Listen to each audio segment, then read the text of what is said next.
nous rejoindre à cette nouvelle masterclass donc organisée à la fois par Bac Resto en partenariat avec Sani, donc Sandrine ici présente. Aujourd'hui, on va échanger sur la thématique du refroidissement rapide et des autres procédés qui peuvent être réutilisés dans vos cuisines et de savoir un peu comment les maîtriser et être en mesure d'apporter les justifications sur leur maîtrise lors de contrôle. Du coup, aujourd'hui, je suis avec Sandrine. Donc, merci Sandrine d'être encore présente pour cette masterclass. Un plaisir. On est ravis de faire ce partenariat avec toi. Et du coup, je te laisse prendre la parole pour la suite de la présentation. Allez, c'est parti. Donc, je vais essayer de vous apporter des éclairages aujourd'hui sur ces procédés un petit peu particuliers et ce qui est attendu de vous. Donc, en premier point, je vais vous parler de réglementation et de référence. Vous allez voir que c'est hyper important, en fait, pour pouvoir après aussi justifier vos choix ou ce que vous faites ou ce que vous n'avez pas forcément écrit par rapport à un procédé. Je parlerai des process dits à risque. Je vais vous expliquer ce que c'est parce qu'on attend plus de vous sur ces process-là et on verra aussi quelques autres process. Donc, au niveau de la réglementation et des sources, qu'est-ce qui est important de savoir? La première chose à savoir, c'est que la réglementation en fait, du paquet hygiène et la réglementation française en général, elle est portée sur une obligation de résultat, pas de moyens. Donc, ça peut un peu complexifier quand même les choses pour se dire, OK, qu'est-ce qu'on attend de moi? Qu'est-ce qu'il faut que j'ai en place ou pas? L'idée, c'est le résultat, c'est d'avoir des produits sécurs pour les consommateurs. Donc ça, c'est vraiment le point clé. Et c'est pareil pour un inspecteur quand il vient finalement vous contrôler. L'idée, c'est, OK, qu'est-ce qu'il y a en place dans cet établissement? Quels sont les signaux qui font que j'ai confiance dans la maîtrise des procédés de cet établissement?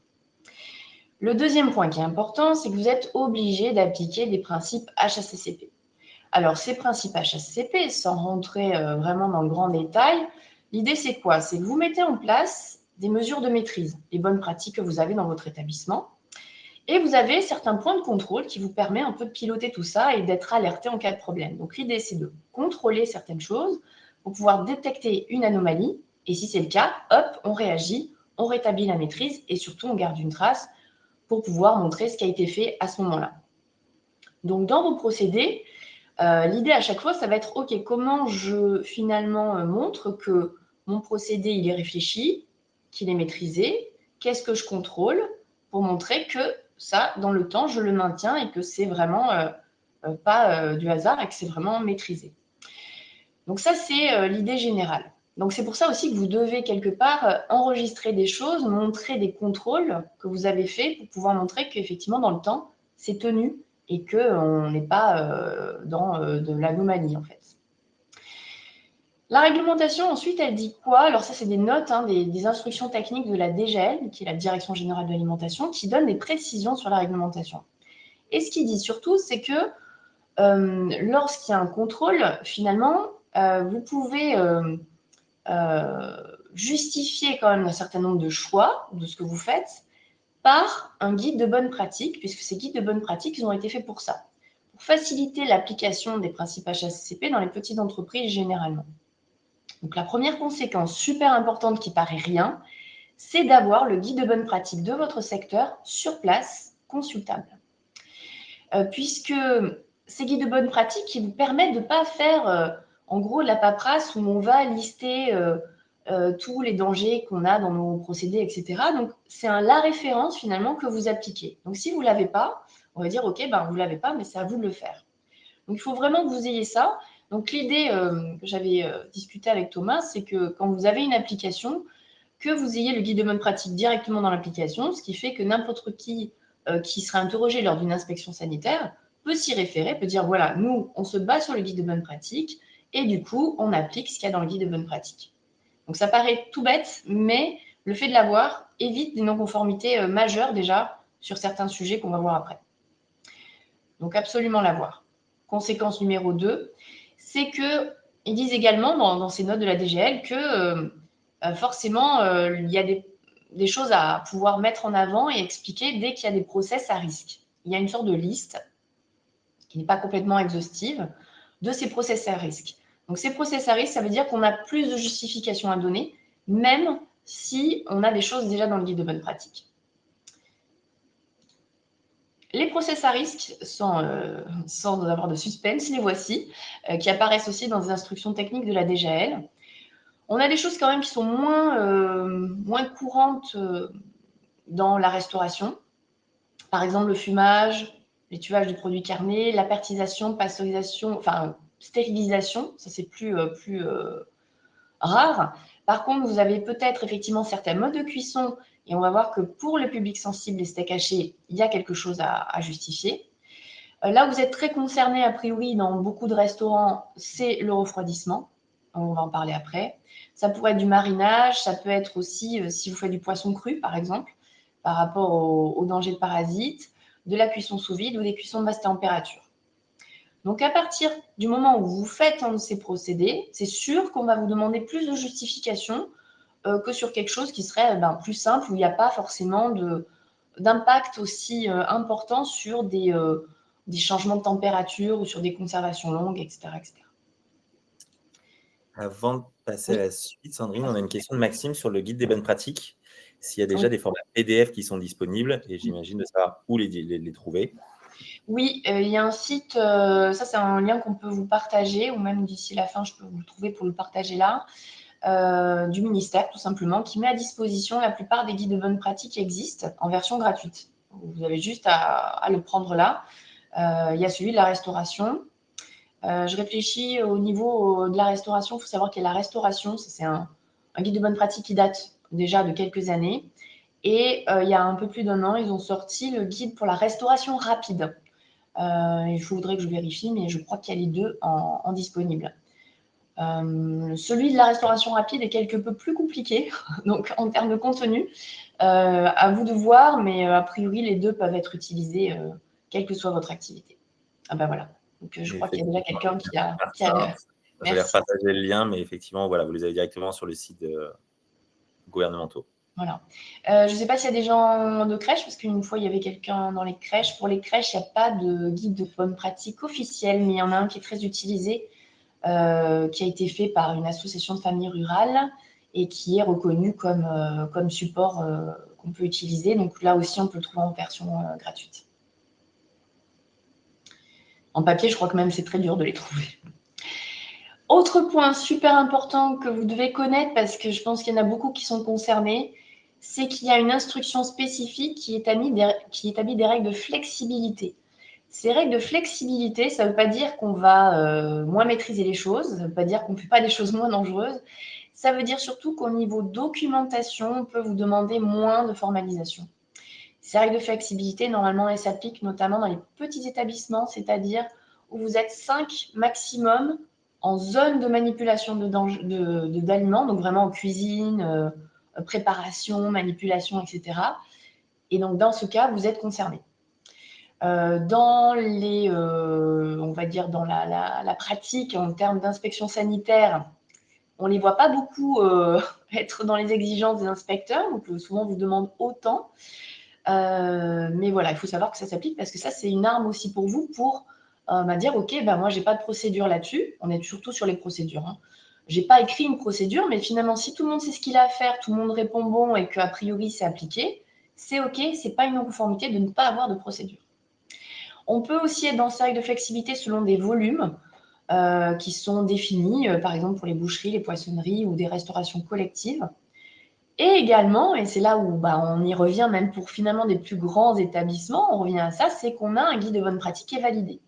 Donc si vous cumulez le fait d'avoir le guide de bonne pratique, donc par exemple pour la restauration, et qu'en plus vous êtes un petit établissement, normalement on est censé vous demander un peu moins de choses en termes de formalisation. Juste après, voilà, je vous montre, c'est un document d'une dizaine de pages. Ce document, donc il y a la note et puis il y a aussi un tableau qui va vous résumer finalement des choses attendu et comment vous pouvez le justifier. Voilà, donc ça peut être un document aussi qui peut vous aider à vous y retrouver. Mais une fois de plus, hein, ça veut dire potentiellement pas de procédure, mais un inspecteur va demander à des salariés comment il fait, il va voir si c'est clair pour eux, et si c'est pas clair, ce sera une non-conformité, et là, ce sera totalement justifié. Donc de procédure, effectivement, ça peut faire moins de choses. Je vois juste la question passer, puisque déjà, établir, par exemple, pour le refroidissement rapide, si on n'a pas de cellules, comment on doit s'y prendre, comment on va le vérifier, ça fait quand même pas mal de paperasse. Donc, quand on a quelqu'un qui est tout seul dans un snack, le fait qu'il écrive des procédures alors qu'il est tout seul et qu'a priori, il sait comment il va faire et qu'il va justifier ces choses, c'est pas là où c'est le plus critique. Ce qu'on veut surtout, c'est qu'il applique une bonne pratique, que ce soit OK pour les critères qu'on va voir et que ça ne représente pas de danger. Voilà. Et du coup, je complète la question de Linda, juste pour bien être sûr. Il y a quand même obligation de faire les relevés de température, le suivi, la saisie. Quand tu parles de procédure, c'est vraiment un document en gros fixe qui serait rédigé en amont, qui n'a pas besoin de montrer en cas de contrôle. Voilà, la procédure, c'est vraiment comment on fait dans l'établissement pour gérer ça. L'enregistrement, c'est au jour le jour où on va voir de prendre une température et de la noter. Et ça c'est demandé à chaque fois. Donc là, il n'y a pas de flexibilité là-dessus. Donc, pour reprendre les deux process à risque dont j'ai parlé au départ et où vous pouvez être concerné, donc ce fameux refroidissement rapide. Donc, le refroidissement rapide, qu'on s'entende bien le cadre, c'est qu'il y a un danger de multiplication microbienne parce que quand quelque chose a fini de cuire, si je le laisse à température ambiante, il va rester à des températures assez hautes, aléatoires en fonction de la température extérieure, et les microbes qui ont survécu à la cuisson peuvent se multiplier. Et on va vous demander ce refroidissement rapide, bien sûr, s'il y a un temps après la fin de la cuisson. S'il s'agit de j'ai fini ma cuisson, j'envoie sur une assiette, ça part en salle, il n'y a aucun danger de multiplication microbienne. Donc on est plutôt sur le fait d'avoir fait un plat en sauce. À 10 heures, il a fini de cuire. Qu'est-ce que je fais à 10 heures? Est-ce que je maintiens au chaud pour pouvoir le servir pendant tout le service? Et dans ce cas-là, je le maintiens au-dessus de 63 degrés. Effectivement, là, je vais aussi prendre le contrôle par exemple, de mon bain-marie. Est-ce que je le refroidis rapidement parce que j'en ai fait une grande quantité et l'idée, c'est de pouvoir s'en servir aussi le soir ou voire le lendemain. Donc, le refroidissement rapide, on est là-dessus. C'est-à-dire qu'il y a vraiment un delta entre la fin de la cuisson et la consommation. Donc, dans ce cas-là, le critère attendu, classique, qui normalement au départ est pour la restauration collective, mais c'est celui qui fonctionne et dont on sait effectivement que c'est un critère reconnu, c'est de passer de 63 à 10 degrés en moins de 2 heures. Donc, typiquement, je prépare un plat en sauce en grande quantité. Il ne sera pas tout consommé pour le service d'après. Dès la fin de la cuisson, je refroidis rapidement. Comment je peux faire? L'idéal, effectivement, c'est une cellule de refroidissement. Alors là, c'est fait pour. Donc, c'est comme un frigo, mais avec vraiment du froid très, très puissant. Donc, je ne sais pas, ça dépend de la taille, bien sûr. Mais en un quart d'heure, 20 minutes, je suis au froid et je peux mettre au frigo. Mais beaucoup d'entre vous n'en ont peut-être pas. Et dans ce cas-là, il faut trouver un moyen qui permet de faire ce refroidissement rapide. Si je prends par exemple une cuisson de riz que je vais utiliser pour une salade, et bien typiquement, et c'est marqué dans le guide de bonne pratique, je peux passer mon riz sous l'eau froide, voilà, et puis il est du coup égoutté, et puis ça va aller très vite. Et puis après, je peux mettre mon riz soit dans une saladette pour des salades, soit au frigo. Donc ça, c'est tout moyen qui va permettre d'aller plus vite. Ça peut être de mettre en plusieurs contenants, en plus petite quantité, mais ça va beaucoup dépendre de la température extérieure. Donc si vous faites votre test à un certain moment de l'année, peut-être qu'à un autre moment de l'année, ce sera plus bon. Donc c'est un petit peu plus système D, mais c'est jouable. Alors qu'est-ce qu'il faut justement pouvoir justifier? L'idée, c'est ça, c'est pouvoir contrôler avec un thermomètre. Donc là, l'idée, c'est d'avoir vraiment le thermomètre à sonde qui permet d'avoir la température à cœur. Il est plus précis, en plus, c'est plus ou moins 0,5. Vous faites, en fait, votre contrôle de refroidissement rapide. Alors, plusieurs possibilités. Soit vous avez une cellule. Donc là, c'est des modèles, par exemple, papier. Ça peut être sur un papier où vous avez votre nom du plat, la date, la quantité, l'heure de fin de cuisson, la température, et plus tard, l'heure de fin de refroidissement et la température. Et on montre que ça a été fait en moins de 2 heures. Si vous n'avez pas de cellule, l'idée, c'est de faire votre système D, tel que vous aurez pu l'établir, et d'avoir, par exemple, un petit protocole. Voilà, aujourd'hui, le 6 octobre, je vérifie mon protocole de refroidissement. Je prends ma température à plusieurs moments pour montrer que je passe de 63 à 10 degrés en moins de 2 heures.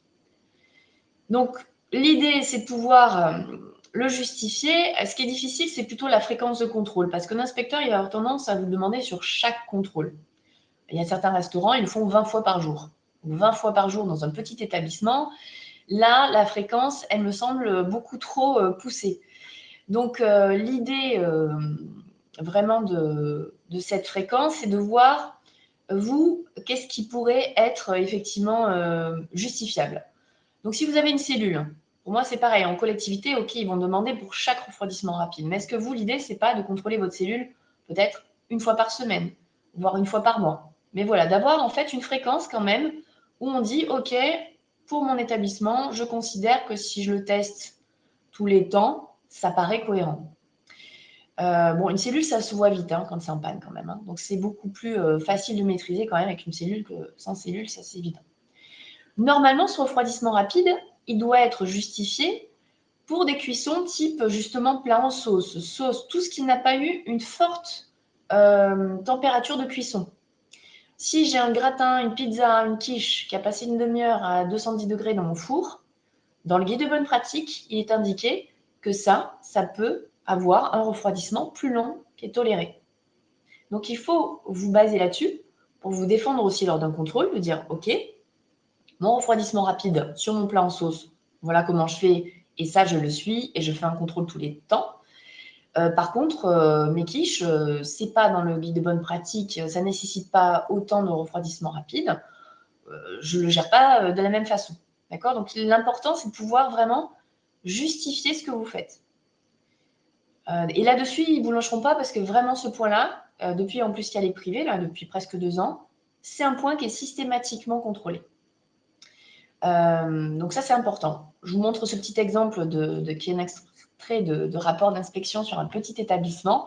Vous voyez qu'il y a eu non conforme, refroidissement rapide, aucune procédure. Donc ça, on aurait pu ne pas lui demander, mais c'est quand même noté comme ça. Et absence de contrôle du couple temps-température. Donc eux n'avaient pas de cellules, pour la peine. Mais même avec des cellules, on a ce genre de remarques. Donc c'est vraiment important de pouvoir justifier ce que vous faites. Donc une fois de plus, si vous trouvez que la fréquence, effectivement, le faire à chaque fois, bah, c'est beaucoup trop pour vous, et je le comprends parce que la plupart des restaurants sont comme ça, trouvez ce qui est jouable pour vous. Et puis si vous avez une inspection, c'est pas la même chose de rien avoir ou d'avoir décidé une fois par mois, on vous dit, bon, c'est un peu juste une fois par mois, augmenter la fréquence. Vous voyez, c'est pas du tout quand même la même façon d'envisager la chose. En tout cas, évitez voilà, le non maîtrisé, parce que là, il faut dire qu'il n'y a rien du tout. Ça va sur le refroidissement rapide. J'ai pas vu, Thomas, s'il y a des petites questions en plus sur ça. On a une question, mais qui va combiner refroidissement et remise en température. Ok. Du coup, je te la pose quand même maintenant. C'est est-ce qu'on a le droit, un plat en sauce qui a été préparé, on le refroidit, on va le remettre en température, est-ce qu'on peut le refroidir à nouveau? Est-ce qu'on a le droit à 2 descentes en température sur un produit? Non, terminé. On a juste droit à une descente et une remontée. Après, c'est fini, les restes doivent être jetés. C'est pour ça qu'il vaut mieux réchauffer par petites quantités, comme c'est possible, en tout cas des quantités raisonnables, quitte à aller en rechercher et puis en réchauffer un petit peu plus, parce que ça, c'est assez rapide, la réchauffe, plutôt que d'en avoir trop sorti et de jeter ce qui reste. Parce que là, à force en fait, de faire le yo-yo à chaque fois, vous avez potentiellement des multiplications microbiennes. Donc la remise en température, elle n'est pas dans la liste des process à risque. Et en même temps, ils ont la même, en tout cas en contrôle, moi ce que j'observe, c'est qu'ils ont vraiment la même exigence sur la réchauffe. La réchauffe, c'est moins critique, puisque déjà, c'est plus facile de réchauffer, c'est ce que je disais. Et l'idée, c'est de remonter au-dessus de 63 en moins d'1 heure. Donc là, on parle bien d'un plat qui doit être réchauffé un peu à l'avance. Une fois de plus, si j'ai juste une assiette, je la réchauffe juste à température de consommation, je l'envoie, aucun problème. Là, on est plutôt justement sur le plat qu'on a préparé en avance.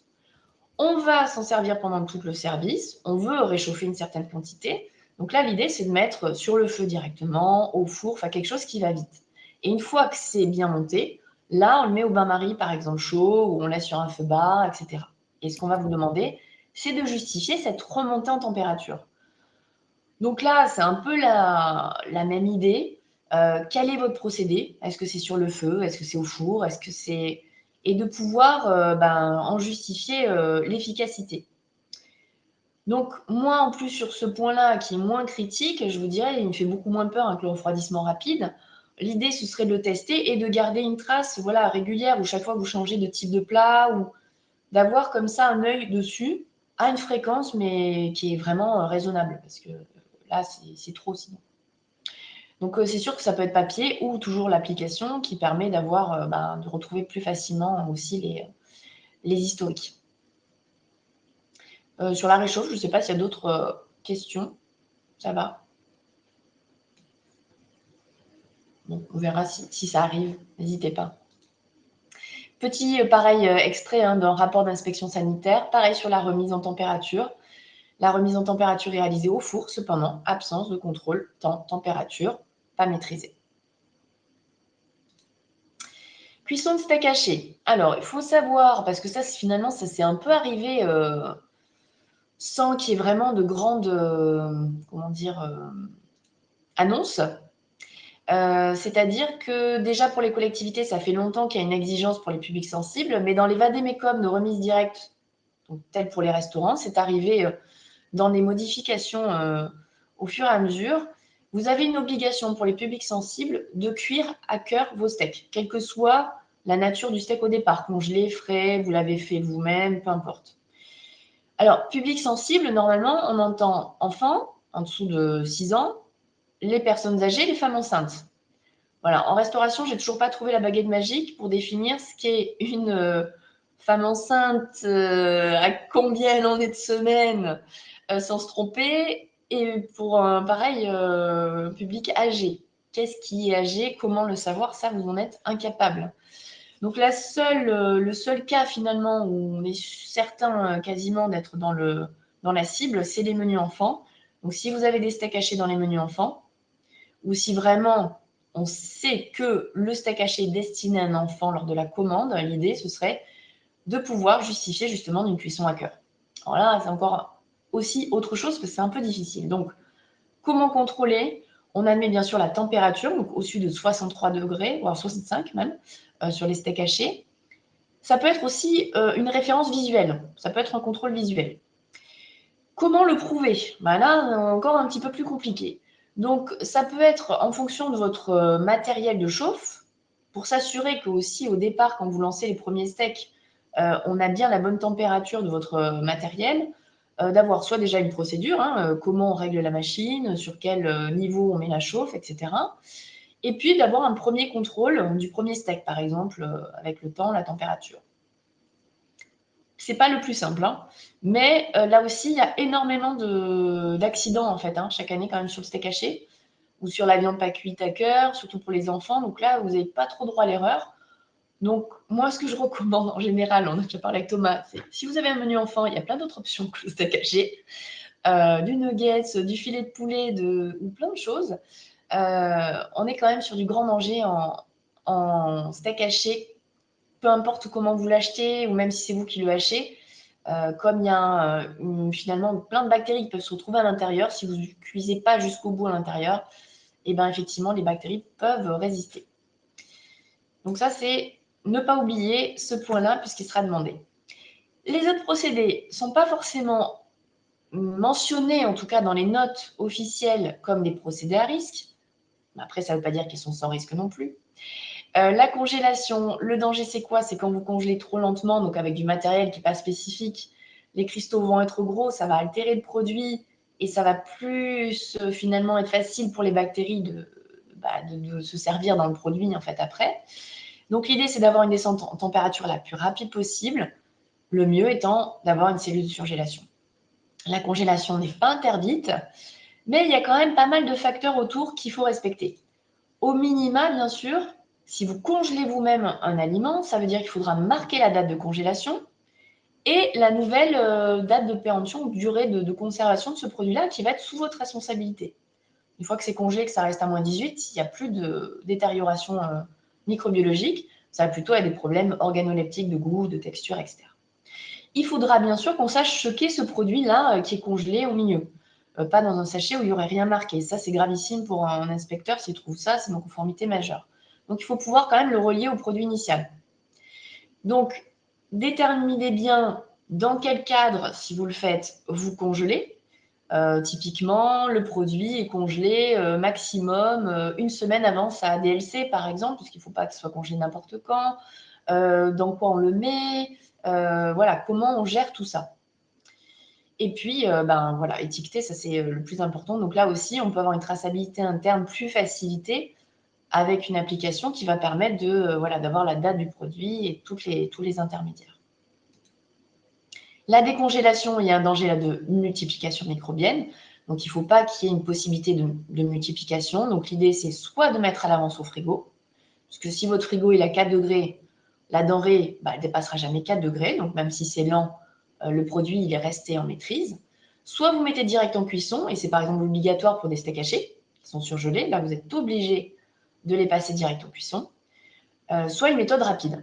Donc, ça peut être passage au micro-ondes, pas forcément pour 1 heure, hein, rapide. Et derrière, on cuit le produit, par exemple. Donc, congélation, décongélation, on va vous demander des choses puisque il se passe beaucoup de choses dans ces procédés. Il y a jusqu'à pas longtemps, c'était poubelle directe. Donc, dites-vous bien qu'on va vous demander de quoi justifier les choses. Et on va voir après, comme tout le reste, de montrer qu'au final, vous avez maîtrisé vos procédés. Donc là aussi, il faudra étiqueter la date de mise en décongélation, si vous le mettez au frigo à l'avance, décongeler-le. Toujours faire un lien, bien sûr, avec le produit de départ. Donc là aussi, procédure, comment on procède, combien de temps on garde maximum après décongélation, que tout ça soit bien établi. J'ai Oui, une pas de question question peut-être. par rapport au steak haché. On Oui. a une question. Qu'en est-il de la farce bolognaise à base de bœuf haché pour les enfants? Est-ce qu'on est sur la même contrainte de cuisson ou pas? Oui, dès qu'il y a de la viande hachée, en fait, quelle que soit sa forme. Après, l'avantage, c'est que dans une bolognaise ou dans tout ce type de produit, on cuit bien. On n'a jamais en général, à moins que justement on était trop pressé et qu'on n'ait pas bien maîtrisé les choses, on n'a jamais de la viande crue normalement dans une sauce bolognaise ou même une farce ou même des lasagnes ou ce genre de choses. Le risque avec le steak, c'est finalement vraiment d'avoir un centre encore saignant, sous-cuit, Ouais. versus une viande hachée dans une bolognaise ou une lasagne qui va cuire en sauce à une température largement supérieure à 65 degrés du coup. Ouais, ouais, c'est vraiment Escherichia coli qu'on cible principalement. C'est là où vous entendez régulièrement quand même qu'il y a des soucis. Il n'y a pas si longtemps, Escherichia coli, il y a 4 boucheries confirmées dans le Nord. Après, c'était sûrement pas eux les responsables, ça venait d'avant, mais voilà, c'est une bactérie quand même qu'on retrouve régulièrement sur ce type de produit. Donc, une fois de plus, tant qu'on a une pièce de viande qui n'est pas hachée, la cuisson, elle est à l'extérieur et c'est là où potentiellement il y a des bactéries. C'est rare qu'elles soient à l'intérieur, à moins d'avoir piqué quelque chose dans la viande. Un steak haché, tout est mélangé. Donc, il faut aller effectivement à cuisson à cœur pour le public sensible. Et est-ce qu'il doit y avoir une procédure de cuisson comme avec le steak haché? Peut-être vérifier que du coup la sauce bolognaise ou les lasagnes sont supérieures à un certain degré. Oui, voilà. Bon, si vous mettez vos lasagnes, que effectivement, votre recette, elle a été établie, et effectivement, alors ça, c'est un truc qui manque beaucoup dans les restaurants, mais dans l'idée, c'est bien établir vos recettes. Ça, ils le demandent de plus en plus quand même aussi. Donc, si mes lasagnes, je les mets effectivement, je vous dis à 210 degrés 30 minutes, bon, là, on sait qu'on est OK. A priori, elles ne vont pas avoir une épaisseur de 2 mètres, donc c'est bon. Des choses peut-être sur des cuissons qui pourraient être plus rapides, mais ce n'est pas le cas en général dès qu'on fait une sauce, une farce.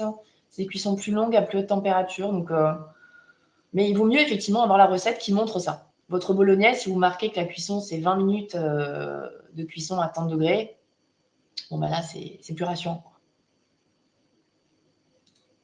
Mise sous vide, donc là, on a notamment des choses sur le guide de bonne pratique. Donc, il y a un danger de contamination lorsqu'on met sous vide et aussi de multiplication parce qu'on enlève l'oxygène. En tout cas, donc, pas mal de bactéries vont se retrouver stoppées, mais certaines bactéries, Escherichia coli notamment en fait partie, vont bien aimer quand il y a moins d'oxygène. Donc, il faut maîtriser effectivement ces dangers-là parce que le guide de bonne pratique dit bien en fait que ça exige certaines choses et que finalement, c'est un peu considéré comme un procédé qui n'est pas couvert par le guide de bonne pratique.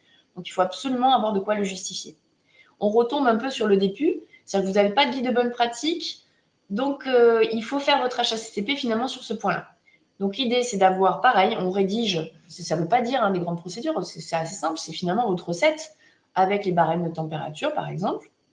Et là, ça va être le fait de quelle machine on a, qu'elle soit professionnelle, d'avoir une maintenance, que les opérateurs soient formés et qu'on ait bien validé les dates de péremption de ces produits sous vide. Si vous mettez sous vide juste pour 24 heures parce que vous ne voulez pas que ça s'oxyde, ce n'est pas considéré comme la conservation sous vide. Ça va. Par contre, si vous mettez sous vide pour augmenter la durée de vie de votre produit de plus de 3 jours, là, c'est sûr qu'on va vous demander des comptes de valider vos DLC avec un laboratoire extérieur. Donc, ça demande un petit peu plus d'investissement. Donc, au final, sur tous les procédés, en fait, dès que vous avez des transformations comme ça, des températures, du stockage, on est vraiment sur tous ces procédés-là, hein, on n'est pas juste sur une cuisson et un service immédiat derrière. Il faut bien définir votre procédé. À vous de voir si vous faites une procédure ou pas, mais il faut que tout le monde dans l'entreprise puisse le justifier.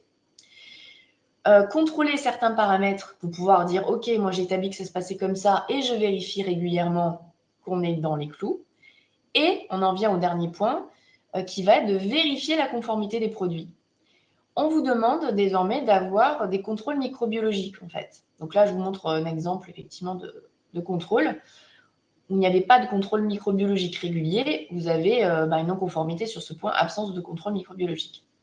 Il n'y a pas de fréquence définie par la loi, mais si je prends la note de la DGEC, par exemple, sur le refroidissement rapide, même dans la flexibilité, on retrouve les points d'enregistrement, en fait, de pouvoir prouver qu'on a fait un refroidissement rapide et d'avoir une validation microbiologique du procédé.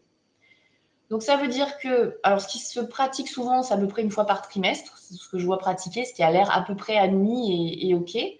Donc, l'idée quand vous faites vos contrôles microbiologiques, c'est d'aller tester vos produits en priorité là où il y a des procédés de conservation. Si vous faites la congélation-décongélation, il va falloir valider le produit fini.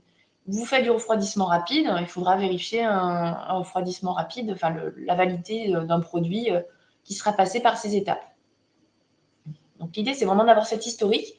Ça se garde au minimum 3 ans, les contrôles microbiologiques, et pouvoir prouver les choses. Il est aussi écrit dans ces notes que si vous avez un problème microbiologique un jour sur un contrôle, vous devez augmenter la fréquence derrière. Parce que ça veut dire qu'il y a un pépin. Donc tant qu'on n'a pas trouvé l'origine, si ce n'est pas une matière première, par exemple, et là, ce n'est pas dans vos mains, derrière, il faut pouvoir être vraiment avec les yeux dessus. Au niveau du personnel, oui.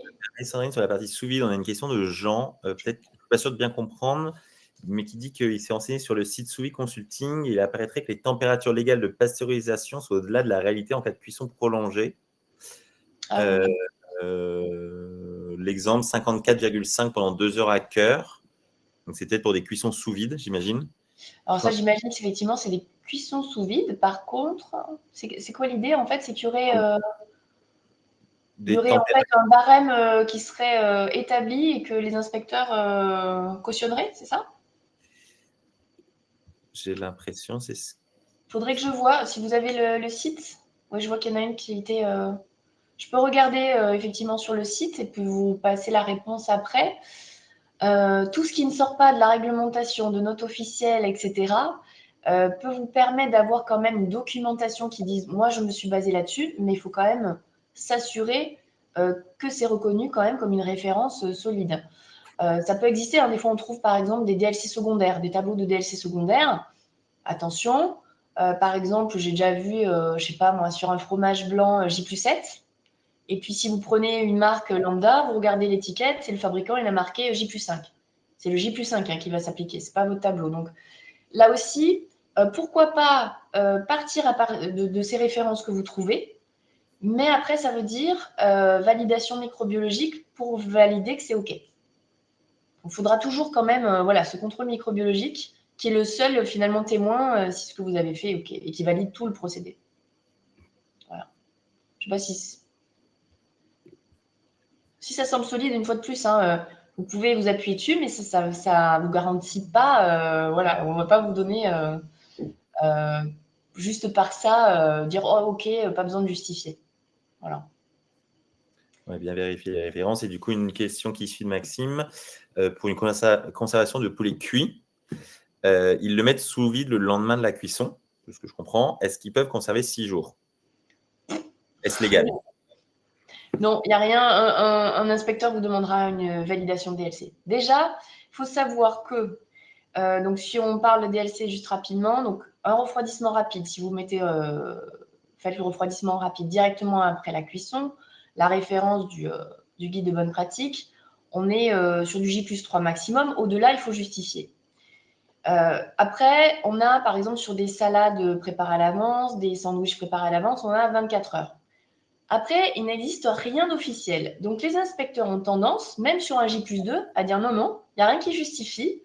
Dès que ça dépasse 24 heures, ils vous demandent de jeter en fait en inspection. Donc, c'est un petit peu abusif parce que Il y a vraiment des choses qui se rapprochent en plus du J+3. Donc là, en plus, du mise sous vide 6 jours, c'est sûr que ça ne passe pas si vous n'avez pas de validation. Donc ça veut dire effectivement un laboratoire d'analyse alimentaire qui va venir faire des prélèvements et qui va vous faire ces validations de DLC.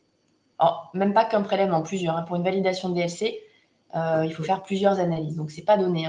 Un contrôle de conformité, c'est-à-dire juste un échantillon, on fait quelques analyses dessus, on vous dit c'est conforme, pas conforme. C'est moins cher en contrôle routinier.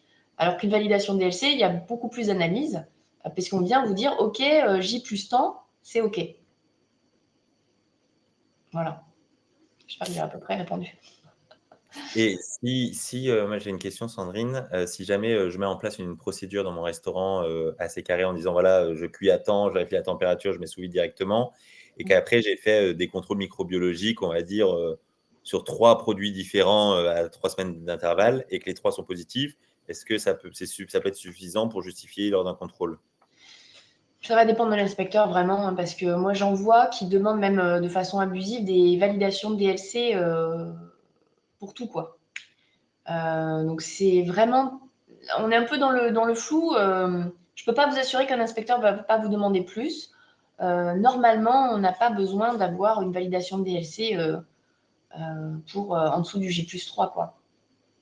Donc, ouais, Davy, par rapport à votre question, genre moins de 3 jours, il n'y aura pas de demande de validation. Par contre, que ce soit pour les confits, le rougail ou tous vos produits, il faudra au moins une justification que c'est bien conforme et que Voilà, vous au faites minimum, c'est test ça. Si bonne. vous voulez pas aller sur une validation de DLC qui est un petit peu plus lourde, est-ce que j'entends? Parce que si on veut tout envoyer en validation de DLC, ça fait beaucoup. L'idée, c'est effectivement de faire quand même des analyses microbiologiques. Par exemple, vous pratiquez un J+2 sur un produit, bam, le contrôle passe, vous donnez ce produit à J+2. Si c'est conforme, bon, bah, c'est déjà moins inquiétant que si on trouve quelque chose. Donc, c'est peut-être pas une validation de DLC avec tout le protocole de la validation de DLC, mais ça montre qu'a priori, si tous les jours vous faites comme ça avec ce type de matière, on ne fait pas complètement n'importe quoi. Après, ça reste un instant T et une photographie un instant T. Donc, ça ne vous donne pas non plus, voilà, une fois de plus, l'autorisation après d'augmenter ou penser que ce serait tout le temps bon, quoi. Donc, quand je vois, oui, après, si quelqu'un vient vous faire un audit, c'est autre chose qu'une analyse microbiologique. Une analyse, c'est ils passent, ils prennent un prélèvement, ils s'en vont. Un audit, c'est ils restent un temps défini à voir avec eux et ils vont essayer de voir tout ce qui va et tout ce qui ne va pas dans votre structure. C'est à vous de voir. Ce n'est pas une obligation, une fois de plus, d'avoir l'audit. Donc, quand on vous fait un devis qui monte un peu, parfois, effectivement, ils en rajoutent un peu. Certains labos. Donc, je continue avec le personnel. Donc, l'idée, c'est que votre personnel connaisse bien les dangers de tous les procédés, de tous ces procédés-là qu'ils pratiquent, puisque lors d'une inspection, on va leur poser des questions. Et puis, l'idée, c'est aussi, bien sûr, qu'ils maîtrisent et qu'ils ne fassent pas n'importe quoi en ayant compris pourquoi ils font les choses. Donc, ils connaissent ça c'est le niveau 1. Ils connaissent effectivement leurs pratiques, leurs procédures. Le 2, ils l'appliquent réellement et qu'effectivement, lors d'une inspection, on ne trouve pas un truc qui ne serait pas appliqué. Et le niveau 3, d'avoir une validation, enfin une trace en fait des contrôles réguliers que vous faites. Donc formation, sensibilisation, gardez bien les traces aussi de ça. Donc je vois une analyse, effectivement, une analyse courante juste de conformité pour un produit, on a à peu près une quarantaine d'euros, si ça ne bouge pas trop, parce que je ne suis pas les prix tous les jours, je ne travaille pas pour labo. Et après, une validation de DLC, on a 3 chiffres, donc on est plutôt à 300-400 euros, effectivement, je dirais. Voilà. Parce qu'il y a plusieurs analyses qui sont faites, avec potentiellement une rupture de chaîne du froid, enfin, il y a tout un protocole pour que ce soit reconnu comme une validation de DLC. Mais c'est vrai que c'est le seul moyen, l'analyse de produits, si on veut être honnête, comme l'hygiène, ça ne se voit pas, c'est le seul moyen de savoir vraiment ce qu'il y a dans vos produits, si c'est OK ou pas, si peut-être vous ne nettoyez pas assez bien, vous n'avez pas les bons produits, on peut trouver plus de germes que ce qu'on pense, etc., etc. Donc, malheureusement, ce qui est dur, c'est que vous faites des analyses et en même temps, il y a tellement de choses qui peuvent changer dans un restaurant au jour le jour que ce n'est pas parce que vous faites une analyse un jour que c'est valable le lendemain. Donc, c'est vraiment ça qui est compliqué. D'autres questions avant que je clenche? Le prix que tu as donné, c'est sur un produit ou pour tous les produits? Un produit, bien sûr. Donc, quand on fait des validations DLC, on essaie de marcher par catégorie de produits, on regroupe les différentes familles pour ne pas avoir à tester tous les produits de la même famille. Donc, il faut tout. Après, c'est eux qui vous aident au niveau des labos quand même à déterminer vos catégories si besoin. Mais après, c'est vrai que un restaurant, au départ, c'est fait pour je fais la cuisine, je sers, les gens mangent en fait. Hein. Donc, il y a quand même ce petit delta d'organisation, de pouvoir préparer des choses à l'avance, mais ce n'est pas voué à faire des trucs pour une semaine, 2 semaines, sauf bien sûr quand c'est un procès de transformation qui demande ce temps-là. Donc, c'est normal aussi qu'il y ait l'œil dessus. Une fois de plus, tous ces procédés à risque. On peut lancer un restaurant sans avoir de diplôme. Il y a ça aussi. Hein. Ça veut dire qu'on n'a pas forcément appris à gérer certains procédés. Donc, quelque part, il faut pouvoir justifier de ça. Je comprends que vous n'êtes pas des industries, on ne peut pas vous demander autant, mais il faut arriver à trouver un juste milieu. C'est ça qui est dur.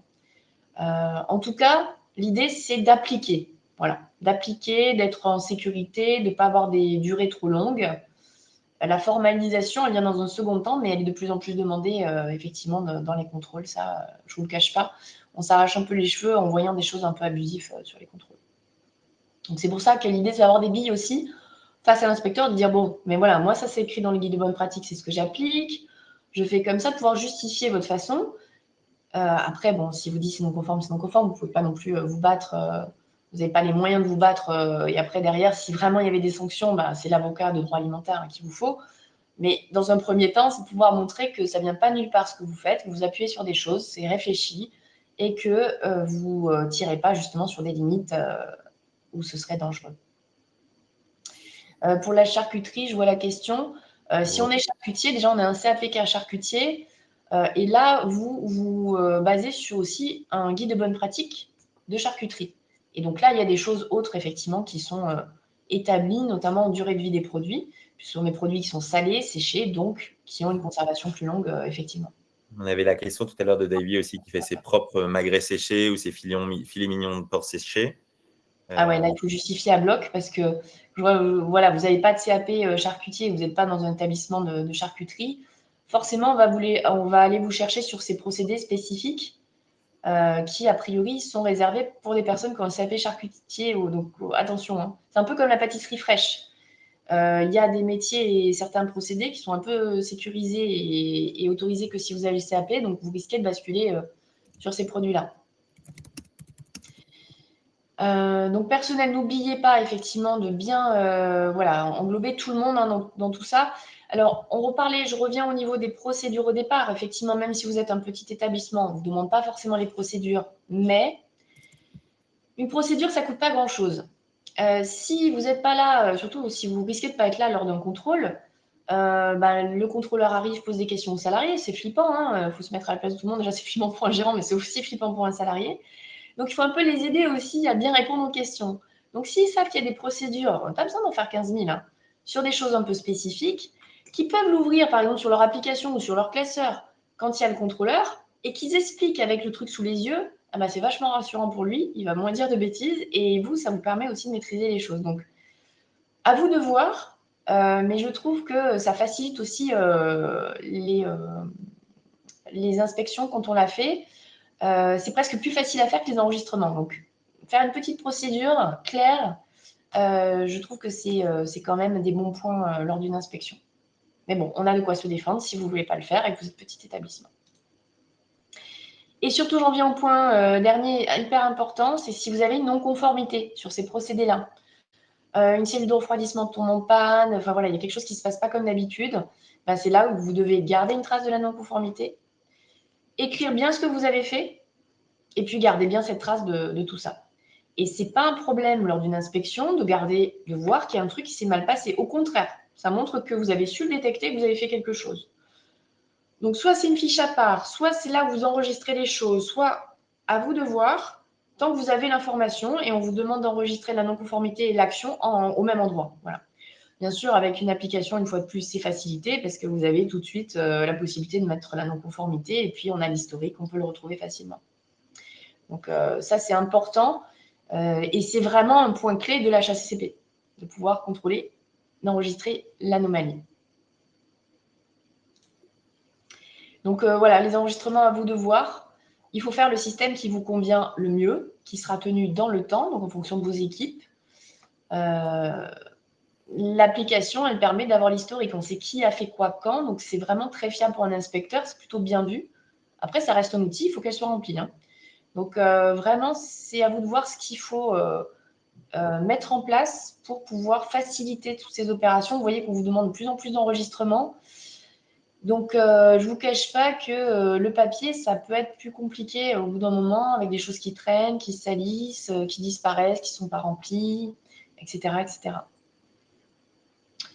D'autres questions, peut-être, Thomas? Oui, on a une question sur plus la méthode pour le refroidissement quand on utilise une cellule. Est-ce qu'il faut couvrir ou emballer les produits avant de les mettre à refroidir? Bonne question. Ça peut dépendre des produits. J'aurais plutôt tendance à dire couvert, mais c'est vrai que je vois pas mal d'échelles qui sont mises comme ça sans couverture. Là, c'est plutôt. Il peut y avoir aussi un séchage de l'aliment, donc c'est pour ça que je vous dirais couvert. Et puis le fait que l'air circule pour éviter de venir contaminer le produit. Mais peut-être que pour certains produits, ça peut être gênant. Donc, en tout cas, il n'y a rien sur le guide des bonnes pratiques là-dessus. Voilà. Attention, si vous faites par contre le refroidissement rapide de 2 types de recettes différentes, parce que là, du coup, contamination croisée potentielle, je pense surtout aux allergènes, même si on ne vous demande pas en restauration d'aller jusque-là sur la maîtrise, mais pour vous, c'est quand même un peu plus embêtant quand même. Regardez bien les informations des fabricants surtout. C'est là où vous allez peut-être trouver des choses justement selon les produits, ce qu'ils vous conseillent ou pas, en fonction des machines. Ça dépend aussi le type de froid, voilà, comment ça pulse, etc. Autre question? Sinon, je pense que les questions, on a couvert toutes les Ouais, questions au fur et à mesure. Donc, n'hésitez pas, ok. s'il y en a d'autres qui n'auraient pas été couvertes, de les poser maintenant. Pardon, on en a une nouvelle de Marion. Il est sur un refroidissement d'un plat en 2 étapes. Est-ce que c'est possible de préparer un hachis parmentier en commençant par le mélange viande hachée sauce, de le refroidir, puis de faire la purée plus tard et de la mettre chaude sur la sauce froide et de mettre le tout en refroidissement, j'imagine? C'est ça. Alors, vous voulez mettre les deux en refroidissement. Donc, j'allais dire, si c'est pour le servir, c'est pas un problème. Mais non, là, il ne faut pas qu'il y ait de remontée en température de la sauce. Donc, ça voudrait dire refroidir la purée, faire votre montage de hachis et laisser au frais. Donc, on refroidit la purée. Une fois que tout est froid, on fait le montage froid et on conserve au froid. Et éventuellement, on réchauffe après le plat plus tard. En fait, il faut bien se prendre, voilà, se mettre dans le produit. Le produit, il a été refroidi. Soit on va le réchauffer, le consommer, soit il ne faut pas qu'il soit remonté en température plus ou moins et on ne sait pas combien, pendant combien de temps. Parce que c'est là où vous perdez la maîtrise en fait. Tant que vous êtes dans le froid, vous maîtrisez. Tant que vous êtes au-dessus de 63, vous maîtrisez. Ou en tout cas, il n'y a pas de multiplication microbienne, ou très peu. Dès que vous êtes sur de l'intermédiaire, il faut que les temps soient limités et on y va le moins possible. Voilà, ça c'est l'idée pour essayer de trouver la meilleure solution. Donc effectivement, refroidir à pas remonter tout froid. Donc dans l'idée de façon plus générale, moi, là où je peux vous aider, c'est surtout sur des formations, puisque moi je propose des formations obligatoires, vous savez, de 14 heures là pour au moins une personne dans l'établissement, mais je fais aussi des formats courts, notamment pour les salariés sur les bonnes pratiques, pour pouvoir former bien les équipes sur des petits formats qui ne prennent pas trop de temps et où on est l'essentiel. Là aussi, on a mis en place quelque chose pour vous aider, alors moins sur les procédés spécifiques, mais finalement sur tout le reste en amont. Avec Thomas, il y a un petit outil d'audit qui passe en revue les points principaux pour vous assurer d'avoir pensé voilà, à ce qui est le plus critique et le plus prioritaire pour votre plan de maîtrise sanitaire. C'est gratuit, c'est sur le site du coup de Bac Resto. Et si vous avez des questions, n'hésitez pas encore à les poser. Exactement, ouais. L'idée, c'est de vous partager donc le lien du replay de cette présentation, le lien aussi vers l'audit. Donc, on a sorti là en septembre, qui est un peu un audit qui, en 26 questions, vous permet de savoir comment vous positionnez par rapport aux réglementations HACCP, notamment sur les points essentiels. Alors, sur le site, c'est dans les ressources, sur le site bacresto.com, vous avez ressources, vous avez audit HACCP, où vous avez cet audit-là. Et je tiens aussi à dire que dans l'application, on a sorti en début d'année un module Drive qui permet de stocker directement dans l'application. Donc, par exemple, le guide des bonnes pratiques que vous pouvez mettre dedans, toutes les procédures HACCP, si vous faites des procédures, comme on l'a vu pour chaque point, le refroidissement, la cuisson des steaks ou tout ça, vous pouvez stocker là-dedans. Et c'est aussi un endroit où vous pouvez stocker, par exemple, si vous faites des analyses microbiologiques. L'idée étant vraiment que l'application, en plus de vous permettre de faire les enregistrements quotidiens, mensuels, hebdomadaires, tout ça, soit aussi un outil de stockage qu'en cas de contrôle, tout puisse être mis dedans et tout puisse être facilement à disposition du contrôleur. Le Drive, aujourd'hui, c'est juste une liste de documents les uns en dessous des autres, mais on prévoit une évolution de ce module-là, je réponds à votre question, Marion, pour lui permettre de faire des dossiers et de pouvoir ranger aussi, par dossier, par thématique, les différents documents, ou par année, en fonction de comment vous souhaitez organiser vos archives. D'ailleurs, je ne sais pas s'il y en a qui sont là et qui ont eu une inspection sanitaire, hein, s'ils souhaitent, sur certains points, monter effectivement ce qu'on leur a demandé sur ces procédés. Voilà, n'hésitez pas. L'idée, c'est de pouvoir stocker un peu le PMS en ligne, quoi. Question de Maxime, peut-être pour toi, Sandrine. L'histoire des guides de bonne pratique qui vient de télécharger, celui de la restauration rapide, fait plus de 1000 pages. Quel intérêt si ce n'est pas personnalisé?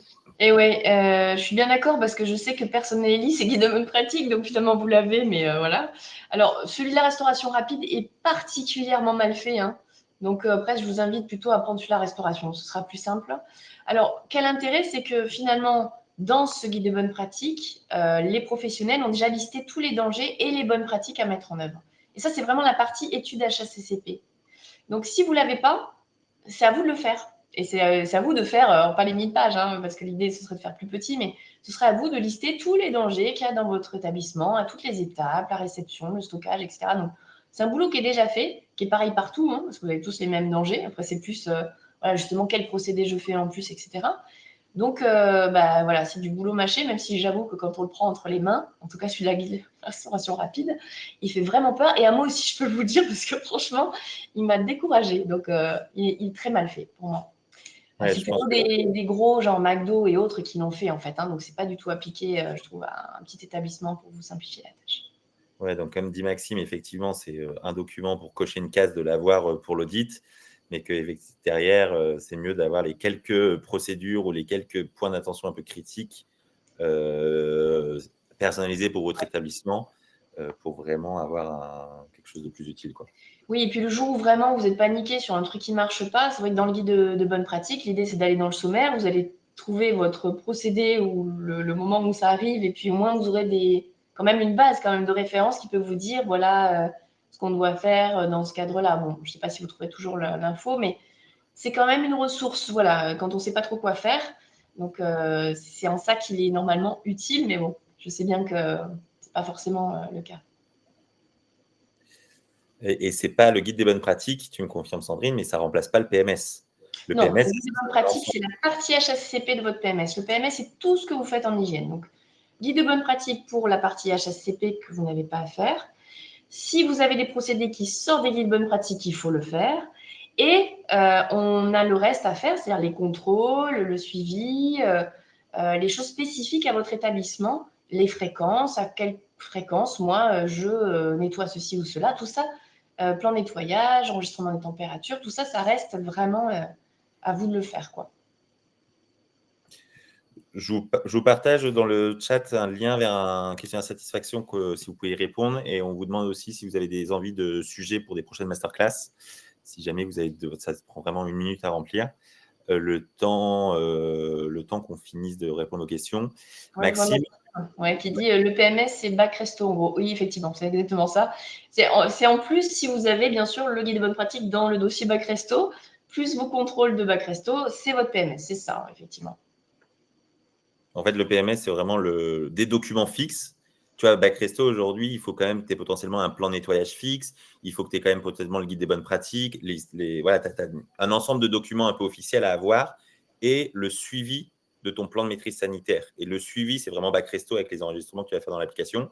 Mais Ouais. il faut quand même cette base un peu théorique où Ouais. tu viens expliquer, tu vois, une petite page de présentation. Maxime Luçon, c'est rôtisserie Goupil, voilà tel type de restauration qu'on fait, voilà les salariés. Donc, tu es limite une présentation un peu de ton activité avec les points d'attention un peu critiques que tu peux avoir d'un point de vue hygiène. Tu me confirmes, Sandrine, mais c'est un peu… Oui, c'est complètement ça. C'est vrai que c'est pas évident parce qu'on vous demande, c'est arrivé d'un coup, hein, enfin, alors, ça toujours, la réglementation est la même, mais les exigences des contrôleurs sont vraiment augmentées du jour au lendemain. Donc, ça a été un petit peu le branle-bas de combat. C'est-à-dire que même si vous avez des contrôles avant, c'était bien passé. Voilà, si vous n'avez pas eu là le contrôle dans les 2 ans qui sont passés là, avec un peu les nouvelles dispositions, c'est plus du tout la même chose. Donc, il faut vraiment être prêt à ça. Et c'est pour ça que voilà, je te rejoins vraiment sur le fait de aidez-vous en préparant. C'est toujours stressant. Donc, le fait d'avoir préparé certains éléments avant de pouvoir les ouvrir directement sous les yeux de l'inspecteur, ça va aussi vous permettre, vous, de souffler, d'ouvrir le truc, vous baser sur quelque chose d'écrit. Enfin, tout ça, c'est quand même, ça aide beaucoup. Voilà, je pense que c'est le moment de vous remercier. Dans tous les cas, voilà, s'il y a d'autres questions ou d'autres sujets qui viennent après coup, n'hésitez pas à nous contacter via l'adresse mail Bac Resto. Nous, on pourra faire le relais auprès de Sandrine aussi si jamais il y a des questions auxquelles on n'a pas les réponses. Et l'idée, c'est que potentiellement le 10 novembre prochain, on fasse la prochaine masterclass, plutôt justement sur la partie plan de nettoyage. Et donc, l'idée, c'est d'associer Sandrine avec aussi Borel Hygiène, qui est une société qui fait produits d'entretien, entretien de plonge, pour vraiment balayer tout le sujet nettoyage. Donc, qu'est-ce que la réglementation attend de vous? Comment bien choisir ces produits? Comment bien les utiliser, les stocker? Et aussi sur tout ce qui va être matériel de plonge, bien les choisir, bien les entretenir pour vraiment que ce soit utile. Et le nom de la société de Sandrine, c'est Sani Formation. Je vous remets le lien dans le chat si vous voulez, comme ça vous l'avez. Hop. Voilà, vous l'avez dans le chat aussi directement si vous voulez consulter directement son site.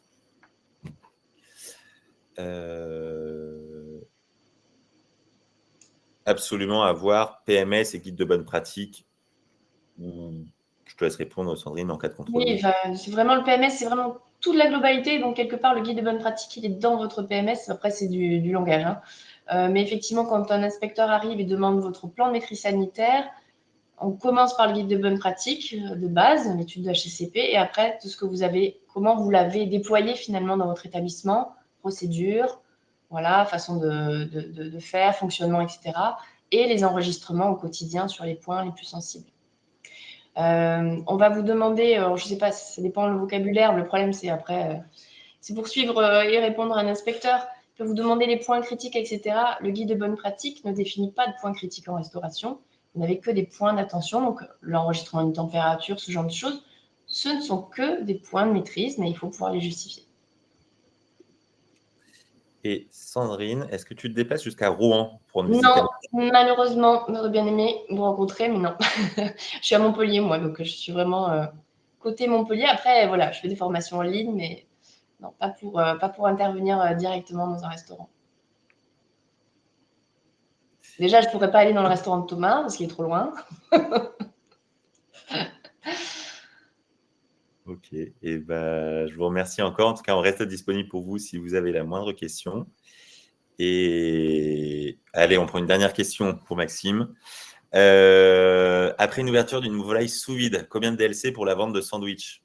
C'est marqué sur l'étiquette. Si le sandwich, du coup, on l'ouvre et on fait le sandwich, on a 24 heures pour le sandwich. Après, si vous l'ouvrez et qu'il reste de la volaille dans le paquet, que tout n'a pas été consommé, il faut se référer à l'étiquette du produit sous vide parce que quelque part, vous devez avoir marqué à consommer tant de jours après ouverture. Donc, c'est ça qu'il faut suivre. C'est vraiment les indications du fabricant, c'est le plus important. Donc, si le fabricant a dit J+3, c'est J+3. Et si c'est un sous-vide fait maison? Et c'est à vous de les déterminer. Donc, c'est là où ça devient encore plus compliqué puisqu'il faudra valider normalement votre péremption après ouverture. Donc, vous voyez que ça engendre plusieurs choses. Donc, l'idée, c'est de faire pas des trop gros contenants pour ne pas avoir un problème après de conservation après ouverture. Mais un sandwich, une salade composée, enfin tout ce qui est en froid comme ça, c'est 24 heures maximum. Sauf bien sûr tout ce qui est... c'est encore autre chose. Pour œufs crus, on est vraiment normalement pour le service. Voilà, c'est ce qui est le plus critique, c'est vraiment préparation d'œufs crus, donc une mayonnaise ou quelque chose, ça c'est pour le service. Ok. Et encore merci. Bonne fin de journée. Merci à tous. Et à très bientôt. Merci, au revoir.